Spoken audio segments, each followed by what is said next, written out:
Back. It's time for us to talk Nollywood, or the Nigerian film industry, if you're not a fan of that name. Very interesting year the industry has had by every account, whether it's 2020 kind of slowed things down cinema-wise, but it looks like things have started picking up again in that sector in 2022.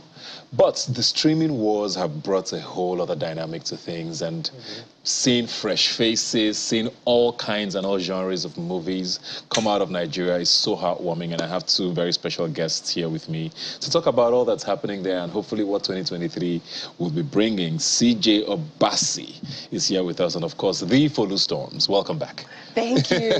Thank you for having me. Thank you. Let me start with you first. Congratulations. You have a series that just launched, Crime and Justice, on Showmax. Yes. How's that going? Crime and Justice Lagos. No, it's excellent. I'm super excited to be part of this project. Working with indie filmmakers is always phenomenal. The executive producer of this is Yinka Edward. Yeah. He is not just a fantastic cinematographer, but he's even won like a BAFTA.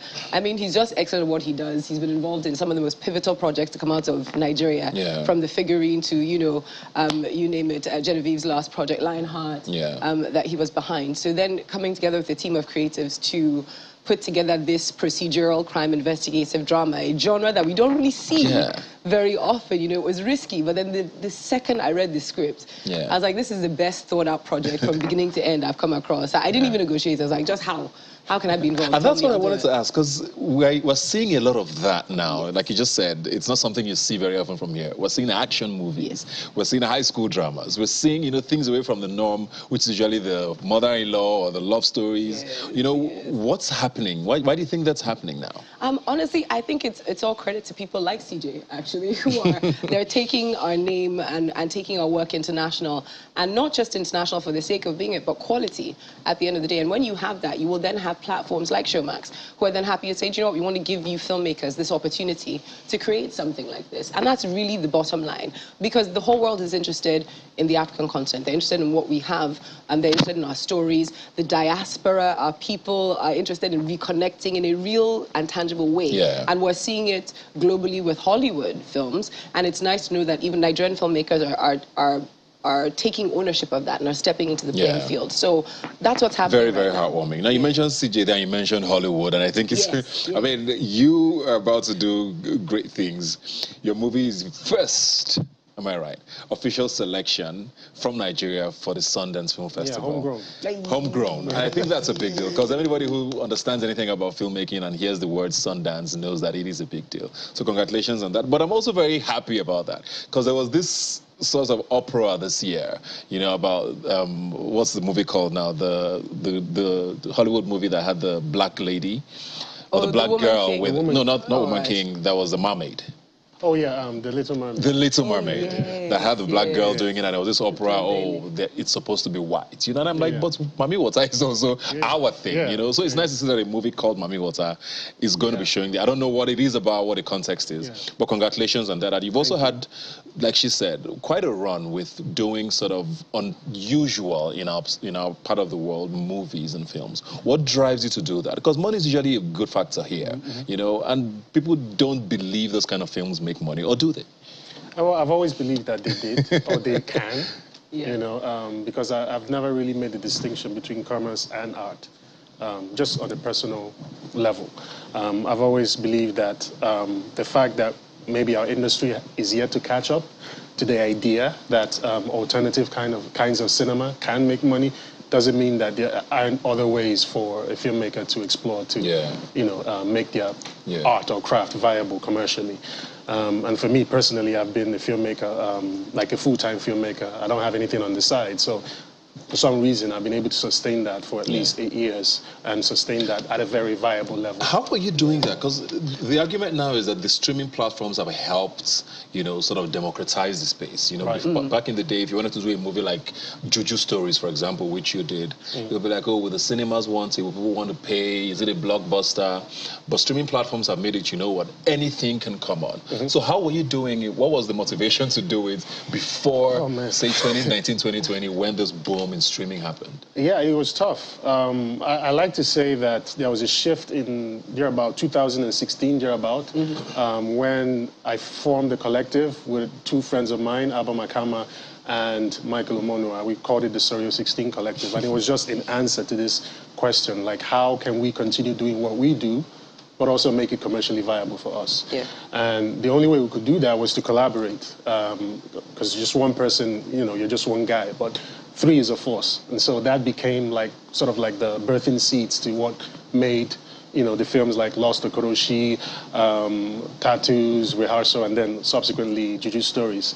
And it's been going great. And there's only so much, even farther we can go. Exactly. Yeah. I know you've been around the industry, kind of, you're also one of those people I think are very selective with the kind of roles you take or the movies you are part of. Yeah. What is the biggest shift you've noticed in your time in the industry, especially in the last 2 years when sort of this, like I keep saying, the streaming drama started? Yes. Has there been a shift, if any, in the way sort of producers approach projects or directors, or writers even write you guys? I think the shift has been coming for a while because when I stepped into the entertainment industry and when I started working with filmmakers at Ndani, way back when we were already streaming, right? Yes. It was just on a particular platform. And so at this time, you already had a number of young filmmakers who had access to tech and who had already learned that, collaborating together and creating work together would get eyeballs on it. And that, okay, even though we were not at the time getting a lot of numbers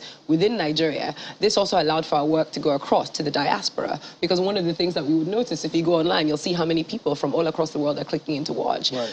But then what that has also done is it's encouraged producers, it's encouraged investors.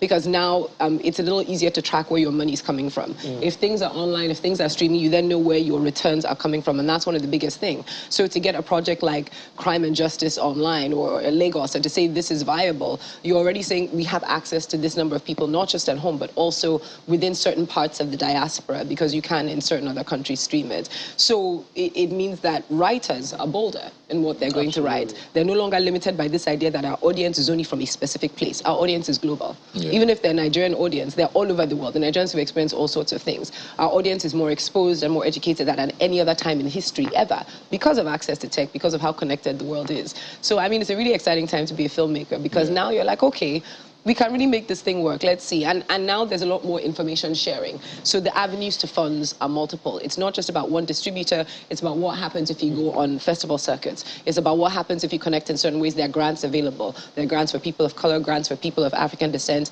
There's so much. So the scope and the possibilities now as a filmmaker, we're so much more aware of it. The world is our playing field. It's not just Nigeria. Yeah. I mean, the money conversation is very, very important to me, and I think she's explained a bit of it, because at the end of the day, that's what we're all in this for. Yeah. So I'm interested in how will the funding part of things work. Okay, now you have all of these platforms who do originals and probably give you a budget to work with, which makes it easier. But when that doesn't happen, how do you get the funding? How do you convince people? Because I know a lot of people who are young-ish in the industry who don't necessarily want to be stars, but want to do something like what you're doing in the industry. But I always say, nobody likes my story. Right. They think it's not an authentic Nollywood story. What does someone like that have to think about? Well, there are two levels to it. There's the craft level, which is what you as a filmmaker can offer, and is uniquely you as a filmmaker that nobody else can offer. And then there's the, obviously the budget, the quality control level. So in order for your film to be able to do the right kind of business that attracts, a reasonable income level, you have to have both at the same time. So you can't have just the craft without the quality control, and you can't have just the quality control without the craft. And so for me, it was always about finding a way to crack that, and to crack that independently, which I think we managed to do with Mami Water, just because I felt like, the craft has always been there, more or less. But in order to find the funding, I had to prove myself by doing other smaller things to get to the point where, if I can do the smaller things, I can do a much bigger thing. Yeah. And, to play at the level of Sundance was always the aim and the goal. But nobody would believe you just right off the gate. So you have to sort of prove yourself along the way. Yeah. I mean, the accolades are great, but there's also some criticism. And I want to still stick with you before I come to you now. Yeah. Because I also hear talks about, old Nollywood, our kind of stories, which, for whatever it's worth, we have to also acknowledge the fact that those stories are what made Nollywood what it is today, is what drew the fans in. Absolutely. You know, so people say you were not, well, people who do stories like yours are not telling those stories the way we were used to. Right. Do you ever worry about losing, you know, the core of what you would call the Nigerian viewer in, I don't want to use the word pursuit, but, you know, trying to also expand your reach and getting more of a global audience? Does it ever worry you trying to have that balance? Not at all, because, you know, like Folu said, when you're making a film for the global audience, Nigeria is inclusive of that global audience. And so it's not necessarily trying to create like a demarcation between Nigeria and the audience, because Nigerians will connect to a good story. That's why we watch Korean stuff. That's why we watch Brazilian stuff. We watch, you know, we watch everything. And so whether or not it comes from Nigeria, what matters is whether they can connect to it. And I've always said it, cinema is a universal language, so it doesn't really matter where or how you tell it. But with cinema, you can reach virtually or, you know, practically reach anyone, inclusive of people in Nigeria and even people in places where you think that they wouldn't get what you're making. And with my own kind of work, I like to think that my work is probably more accessible. It's just maybe because not a lot of people are doing it. It feels like it's art house and it's niche. And it may be all of that, but art house is also not monolithic. It's not one thing. It can be all kinds of things, different kinds of expression. Do you also worry too about, you know, the whether you like it or not, exclusivity? I use that word very loosely of the streaming platforms. Data is still not the most affordable thing for a lot of Nigerians, and the core of the Nollywood fans who probably still buy DVDs or use video clubs. Or might have the occasional 1,000 naira to go to the cinema and see one of those nice comedies, you know. They don't necessarily go to those platforms. Do you worry that it's still not reachable for a lot of Nigerians? I mean, it's natural to always be a little bit concerned that how many people are able to watch it. But again, you know, the advantage of at least having Showmax be the streaming platform that this is on, they're very aware of the markets in which they're playing. So the price point is really affordable at 1,200 naira for like a month's worth subscription. How much are they going to pay instead to take their babe to the cinema? You get what I'm saying? So these are all things that are sort of factored into that as well. And at the end of the day, we're also very aspirational people. So sometimes it's easy to say, people will not, they will not. But see, you know, we talked about the World Cup happening, for example. People will make a way if they think it's worth it. It's a question of value. Are they interested in it? Do they rate it? Do they think it's going to be worth their time or worth taking limited resources and diverting it? Because honestly, regardless of how much you earn in Nigeria, we're very price-conscious people, we're very value-conscious people. So you will always at any point be like, is this worth it? And the better the quality is, the better the reputation of the filmmakers. You're like, no, those people, then they make, you know, no, I like the things that they do. You'll go and you'll watch it. True. Let's talk Crime and Justice Lagos now. You promising it so much. I don't know why dropping it episodically, but which is fine. I mean, it gets people to come back. But what is it about? Why should we be interested in it? And what made you want to do it? Listen, you have to be interested in it because this is one of the realest ways of tapping into our culture and telling stories that are emotional, they are heart-wrenching.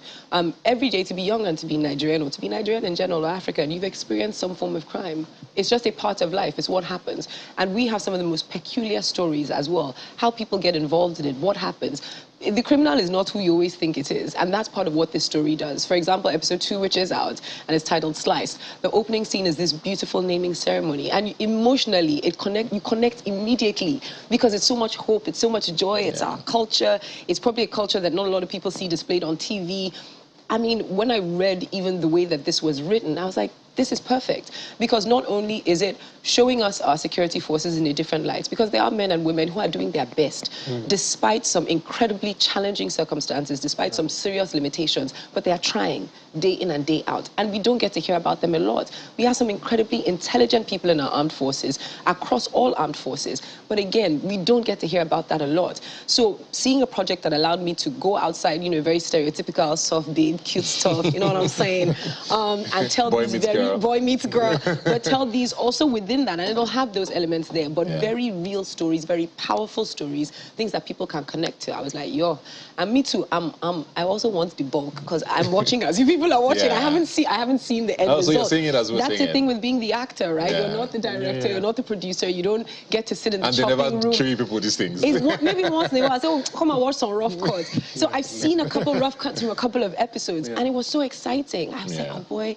Like, look at this. You know, it's so nice. And to be able to trust filmmakers like that, to trust the team you're working with, because Yeah, I mean, just the amazing. title alone, one of the biggest genres, I think, on TV in America is this crime series. CSI, There's all that. there's Yeah, the multi, so there's obviously something there, and I think it's very interesting that we're exploring that. I can't wait to see it. Mami Water as well.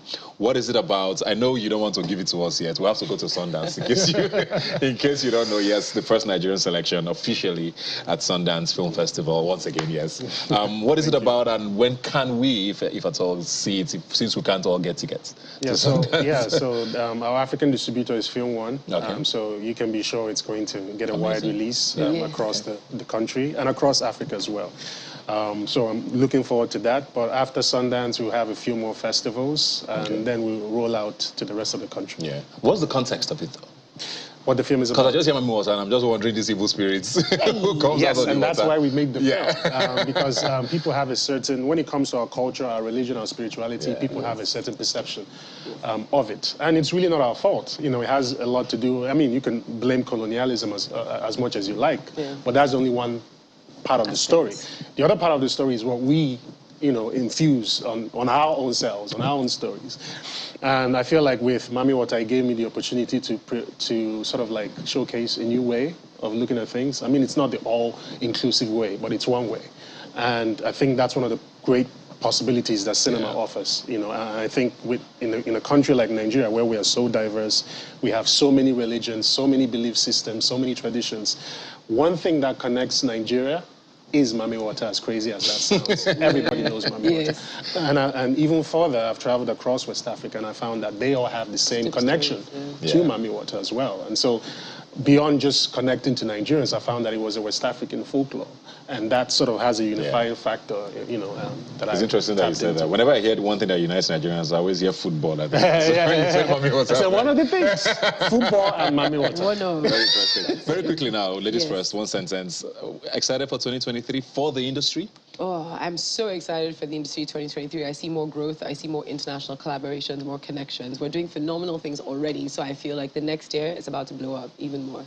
Absolutely. I think 2023 will go down in history as the year that births the future of Nigerian cinema. Gyong Gyong. You heard it here first. Thank you very much, CJ Obasi. Thank you very much, Folu Storms, for joining us today. Go see Crime and Justice Lagos on Showmax. Is streaming now, and enjoy all of it. And wait for when Mami Water comes to your living rooms. The movie, not the Mami Water. We'll take a break.